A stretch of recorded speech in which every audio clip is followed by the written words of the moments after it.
taking receipts on all the people who continually mock and say that we ain't going to do anything. I'm taking receipts. What's up, Jets fans? It's Christian from the Jets Report, and today I'm joined with my co-host Jimmy for the 5th episode of the Taking Receipts podcast. It's a big week for us Jets fans, and we got a lot to discuss. So let's get right into it. How's it going, Jimmy? It's going well. Happy to be back. Absolutely. You know, we've been doing well with the podcast. Love doing it with you. It's been going great.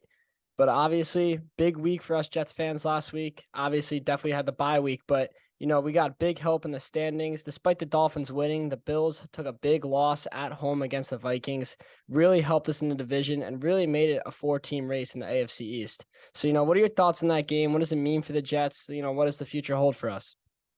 Yeah, overall, I think it was a successful weekend for us despite not playing a game. I think it would have been tough having the Dolphins and Bills win and, like I said, not playing a game and dropping to third place. But um, it would have been ideal for both those teams to lose. But, the Dolphins are just a better team than the Browns. So that is what it is. But we definitely got some help from the Vikings, which is nice. Not falling to third is certainly important uh, going into the future. But and speaking on that Vikings Bills game, I think that was more of a testament to how solid the Vikings are, and not as much as the Bills having a couple letdown games in a row.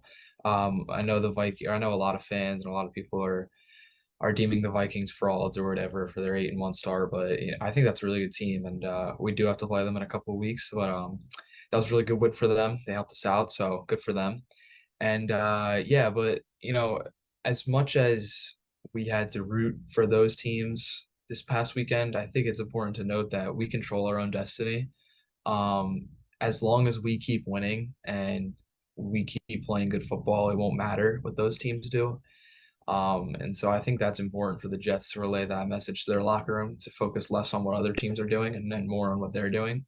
Because quite frankly, this upcoming game, it's less about the difference between 7-3 and 6-4, and more about the difference between being first in the division and being last in the division. And so, like I said, I think it's important to note that we control our own destiny currently. So while it's nice, having the Bills lose and we got to root for the Dolphins to lose, we got to keep doing our thing if we want to find ourselves playing January football. Yeah, absolutely. It's a great feeling to know that the AFC is wide open and it's exciting. It's really a 4-team race. I would say the best division in football right now. I think it's hard to argue against that. So, you know, like you said, we control our own destiny and it's going to be a fun rest of the season. We got 8 more games left.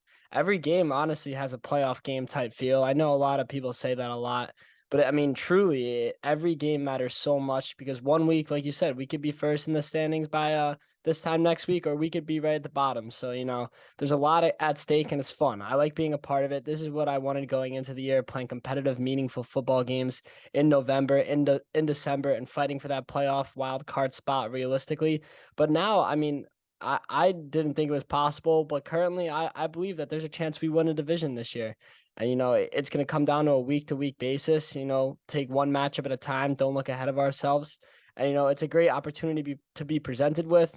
And I trust this coaching staff. I trust these players. They're taking this right approach to this success. They're acting like this success that they've had in the first half of the season is normal. They're not overreacting to it. And I really like that. And I really have a lot of trust and confidence in this team. And I can't wait to see the future. But obviously, moving on, we have a huge game against the Patriots this week. I mean, arguably the biggest game since we played them in 2015 at home, week 16, when we beat them. There's so much on the line. There's so much history. There's so many storylines. Obviously, we could be first or last in division depending on the outcome. So, you know, there's a lot riding on this game. There's a lot at stake. You know, what are your thoughts about this game? What are the keys to the game? How you feeling about it? Yeah, these past 3 weeks, we've kept saying that the upcoming game is the most important game of the season. And I think that holds to be true every time we say it. But this upcoming game is the most important game we've played in years. Like you said, since 2015, since we played the Patriots at home, since we went into Buffalo the following week that year. Um, and so, and I know a lot of fans joked before the year that, all they wanted to see was the Jets in the hunt graphic, come mid-November and December. But here we are, November 15th, and it's like we're one win away from leading the best division in football. And so at this point, the Patriots have beaten us 13 times in a row. They slapped us around in basically every game. 2018 they blew us out twice. 2019 they blew us out twice. 2020 the games were closer, but that Patriots team stunk. Last year, coming off the bye, they beat us by 40 plus points. So it's not like these games have been even relatively close. So add in that this is the most important game we've played in years. With we need to get revenge on this team.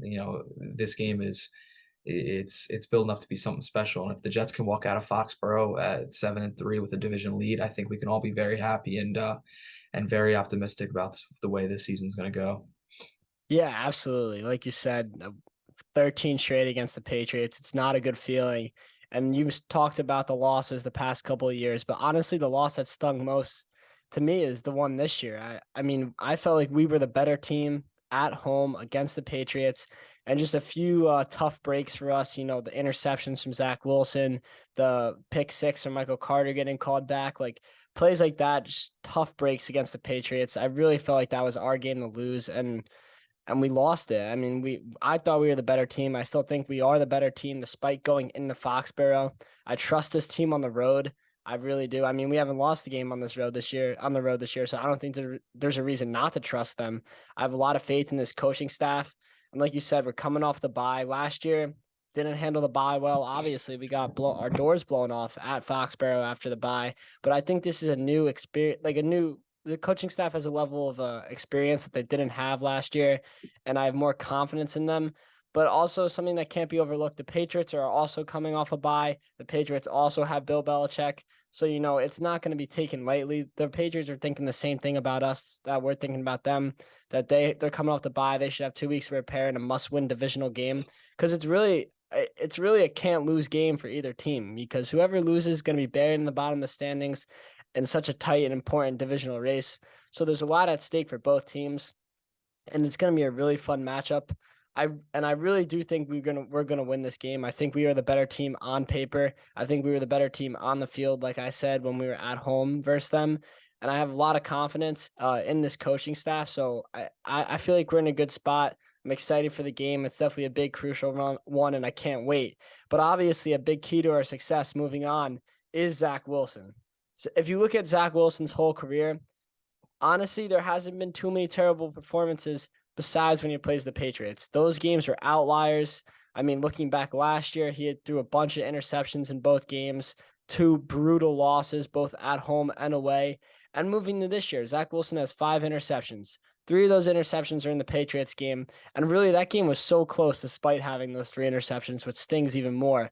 But moving along from that, it's just Zach Wilson has not played well against the Patriots. And I think this is the game where he turns it around. I really do. I'm not just saying that. I think that he showed a lot against the Bills. They're really developing this scheme for him that seems to be working. These quick drop backs. He's not dropping back deep into the pocket. It's just quick throws, and he's throwing it fast. He's getting out quick. And he's throwing shorter passes to receivers. And I think it's really working for him in the offense, and it's opening up the run game. That's awesome to see. So I think if he plays that style of turnover-free football against the Patriots, we're going to see a Zach Wilson that's really gonna shine and really going to be a reason we win, not a reason we lose. So, I have a lot of faith in this coaching staff to continue that game plan, and hopefully he comes through in Foxborough. But something that we really, really need to focus on, I think it goes a little underrated. Obviously, he's a great player. Matthew Judon was in the backfield in all 3 of those interceptions that Zach Wilson threw. So the coaching staff obviously knows that. They have a full game of tape on Judon, how we played against them, how he played against us. And, I really think we need to step up. They need to maybe throw Zama on him. I don't know, create blocking schemes, get the ball out quick, like I said, roll Zach away from Judon. Stuff like that needs to happen if we want Zach to have success in this offense, to have success as a whole. So I don't know how you feel about Zach Wilson. What are your expectations? What else more do you have to add to that? Yeah, I mean, as you said, this Jets team is much better than the Patriots, and they showed that even in the loss. And at the end of the day, this game, and quite frankly, the rest of the season, lies on how good can Zach Wilson be and how good will he be. And I think, like you said, the transition from that New England to the Buffalo game, it was night and day. In that New England game, when he was under pressure, or first of all, he was holding the ball really long. And when he was under pressure, he was drifting back in the pocket. He was throwing up prayers and they were getting picked off, right? Then you go to that Buffalo game and LaFleur had him getting the ball out quickly. I think he was throwing the ball. He had an average time of like 2.5 seconds snap the ball. And so I think that was the lowest of his career. And, we saw him play turnover free football. It wasn't a single pass where you're like, wow, that should have been picked off or that was a dangerous throw.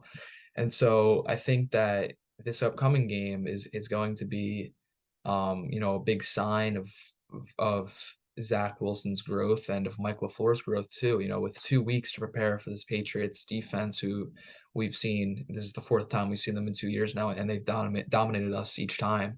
Can Mike LaFleur draw up a game plan that will allow Zach to get the ball out quickly and, like you said, limit Matthew Judon to getting to him and getting it to his playmakers. And so, but as a fan, I'd be lying if I said I wasn't concerned about Bill Belichick having an extra week to prepare for Zach, because in the 2.5 games he's played against the Patriots, Zach has thrown 2 touchdowns and 7 picks. And like you said, he's thrown 5 picks this year, 3 of which were in the Patriots game. And so there's no doubt that Bill Belichick, does great work against young quarterbacks. And so it is a bit concerning, but, I think we have a coaching staff that is up to this task and capable of matching Belichick's coaching style. And so, I'm really looking forward to see what Zach and LaFleur and the offense as a whole has in store for Sunday, because, we know our defense can shut down their offense. So it's going to come down to, can we score 17, 20 points? And I think that'll get us a win. And so, I'm looking forward to it. And, like you said, we saw a big jump from Zach in the last game he played, and I hope to see that continue. Yeah, I completely agree about your Bill Belichick statement. And a lot of Zach Wilson's success this week relies on Mike LaFleur. Mike LaFleur has been pretty hot and cold this year.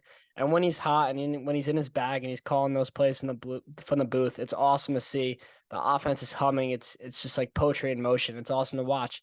But Mike LaFleur has also had some questionable play calls this year, questionable game plans in general that have resulted in Jets losses. So really, we need Mike LaFleur at his best against the Patriots. And I really hope he takes a lot of the success that Zach found in the Bills game, like I said before, and takes it and brings it to the Patriots game, because that's the recipe for success for Zach. We have the great defense to rely on. So I really think Zach just doesn't have to do too much. Like you said, we really don't have to score more than 20, 24 points to win this game, which shouldn't be that hard of a task for this offense. I really think that if we get the run game going, another underrated aspect compared to the last time we played the Patriots was it was right off the Breece Hall injury. James Robinson was brought in about 4 or 5 days before. He didn't have all the practice reps, the continuity with the team, but now he does. He found success in the Bills game. He scored that touchdown, and he's also got another extra week of practice going into this game. So he really should be finding his comfortability and his role in this offense. And Michael Carter is just going to continue to be great. I think he's one of the most underrated players on the team, and maybe even one of the most underrated players in the NFL. He's never going to have those breakout all-pro crazy seasons, but he's so consistent, so solid, and he's such a team-first guy. So the duo of him and James Robinson they're growing together as teammates. It should be good to see, and I really think we can rely on them even more going into this week. So I think that mixed with the quick game plan from Michael LaFleur, making Zach comfortable, I really think there's a great opportunity to go get this win in Foxborough if we just do the right things and handle it correctly. Yeah, no doubt. And I like what you said about the run game, because I think in that New England game, we kind of got away from that. And, it was almost as if plays were being called like we were down by, 14, 17, 20 points, even though at one point it was a 13-10 game and we were throwing, 3 straight times and having 3 and outs and whatever. So, and then in the Buffalo game, we found that run game late in the game. We had that one long drive where we just ran the ball right down their throats. And so, I think, like you said, we need to establish the run early, get MC and J Rob going, and that opens up the play action, that opens up the playbook. So, get that run game going early. Yeah, and just highlighting on the injury fact before we wrapped up, really hoping we get Corey Davis back this week. I know he's listed as day-to-day right now. Next Wednesday or tomorrow's practice, or when this video's up, it'll be today's practice. But Wednesday's practice is very crucial for Corey Davis, whether he's in there getting limited reps or just not in there at all. So I really hope to see him on the field because he's so big for Zach's development. Obviously, Zach Wilson's been getting really good chemistry with Garrett Wilson these past couple of weeks, so really interested to see how that grows. Garrett Wilson had a great game against the Patriots the last time we played them. So, hopefully Garrett Wilson's doing his thing and Corey Davis is back, because that'll be even bigger for Zach's performance. And if we have those two guys in the lineup, I'm confident we go in there and win. I don't know what your thoughts are on that, but I think it's pretty standard right there. Yeah, and just to add, I think people, especially Jet fans, heavily underrate Corey Davis and what he's been to Zach Wilson. He's one of the few veteran receivers in that group. And although, reliability in terms of injury has been a little bit shaky, when he's on the field, he makes plays.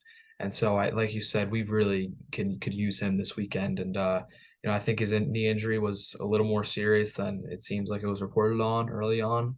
And so, I'm not going to rely on him being back this week, but that would be really big. Even though, our receiver room is kind of packed right now. It's almost like when Corey comes back, what do the reps look like in terms of Denzel Mims, who's playing his best football since his rookie year, and Elijah Moore, who we know has all the talent in the world, but just hasn't been able to put it all together, hasn't gotten that opportunity.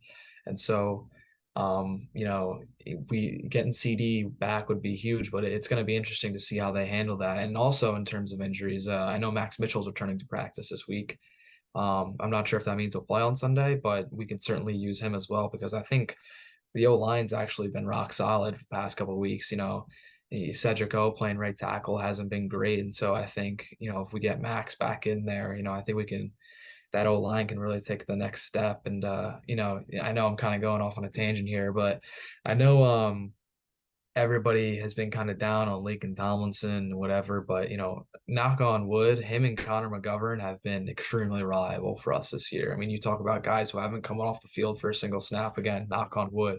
And then a guy like Nate Herbig too, who, Joe Douglas picked up on waivers after the Eagles released him because he wanted a shot to play. And he's been, nothing short of solid. So, I know I went off a little bit of a tangent there, but I just wanted to add that.